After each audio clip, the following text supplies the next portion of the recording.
काय चाललंय महाराष्ट्रात? महाराष्ट्रातली लोक सुखी आहेत? महाराष्ट्रातली लोक समाधानी आहेत? महाराष्ट्रातली लोक आनंदात आहेत? महाराष्ट्रातले शेतकरी आनंदात आहेत का? महाराष्ट्रातला तरुण वर्ग काय म्हणतोय? महाराष्ट्रातल्या महिला सुरक्षित आहेत का? विद्यार्थिनी सुरक्षित आहेत का?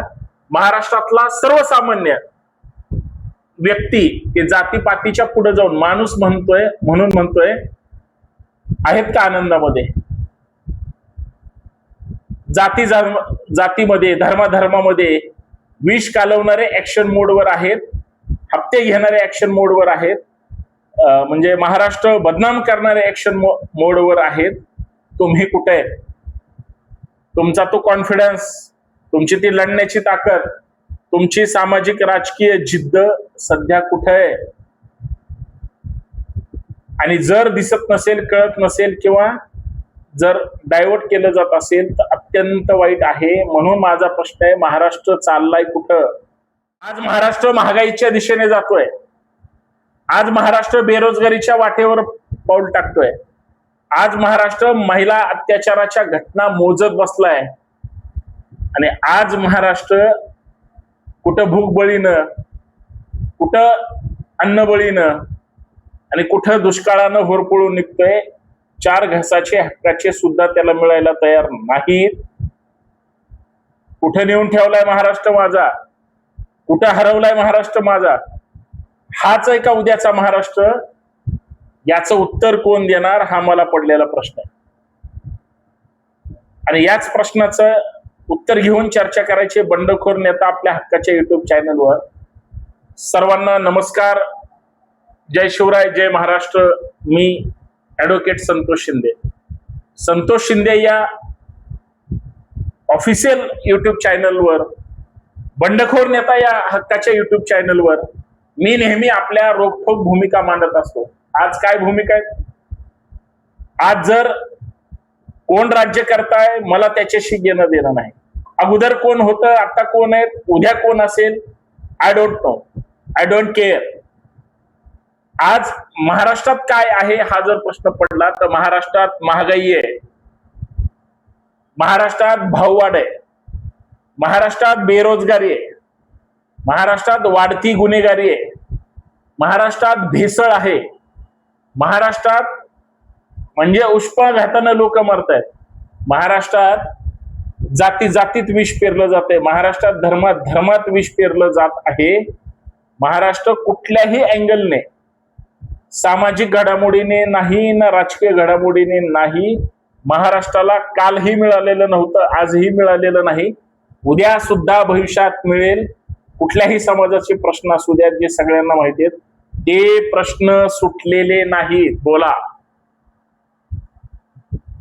आज ही जर परिस्थिती महाराष्ट्रामध्ये असेल आणि याला जर महाराष्ट्र मानायचा असेल तर महाराष्ट्रातली जनता ही कुणाच्या जीवावर त्या ठिकाणी जगते? एकाच्या तरी भारतीय नागरिकाच्या, महाराष्ट्रातल्या रहिवाशाच्या मनात प्रश्न येत नाही का? महागाई फुगत चालली आहे. असं म्हणतात, चंद्र वाढतो कसा? कलेने. आणि तुम्ही भाबडे होताय, तुम्ही स्वतःच अस्तित्व विसरताय, तुम्ही गोंधळून जाताय किलोने. हे लक्षात ठेवा. जमावाला पांगवायचं असेल तर पोलिसांना लाठीचार्ज करावा लागतो, आणि माणसं गोळा करायचे असतील तर नेत्याला सभेचं आयोजन करून लोकांना येण्यासाठी प्रचार करावा लागतो, वेगवेगळे आयुध वापरावे लागतात. हा आजचा महाराष्ट्र राहिलेला आहे का? आजच्या महाराष्ट्रामध्ये जातीवाद इतका बोकाळलाय, धार्मिक विद्वेष इतका बोकाळलाय, धर्मांतर इतक्या पद्धतीने बोकाळलंय. महाराष्ट्रामध्ये शेतकरी सुरक्षित नाही, कष्टकरी सुरक्षित नाही, कामगार सुरक्षित नाहीत. IT सेक्टर आणि इंडस्ट्रीयल सेक्टर आणि लोकल सेक्टर याच्या गप्पा शुद्ध खोट्या का वापरायच्या हा मला पडलेला प्रश्न आहे. आणि याचं उत्तर जर कोणी देऊ शकत नसेल तर तुम्ही मान्य करा, आमचा महाराष्ट्र चुकलाय, आमचा महाराष्ट्र ऍक्शन मोडवर नाही, आमचा महाराष्ट्र हा बिथरून गेलेला आहे, हे मान्य करा. आणि मान्य जर होत नसेल तर एक गोष्ट लक्षात ठेवा की महाराष्ट्र महाराष्ट्राच्या पद्धतीने घडतोय.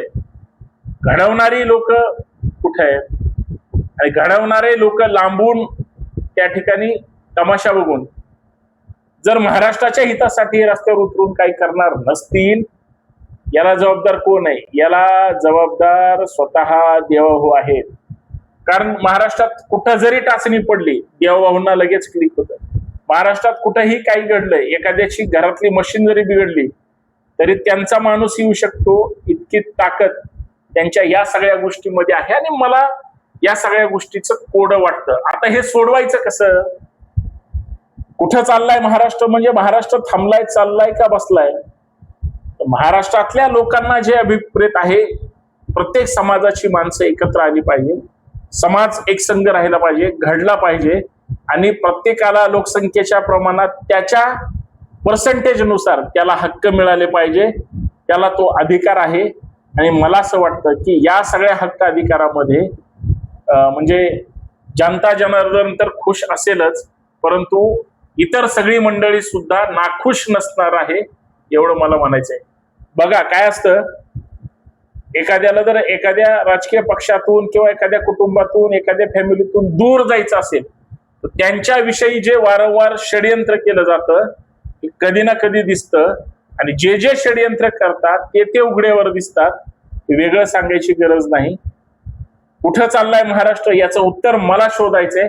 तुमच्याकडे असेल तर संबंधित व्यक्तींपर्यंत पोचवा.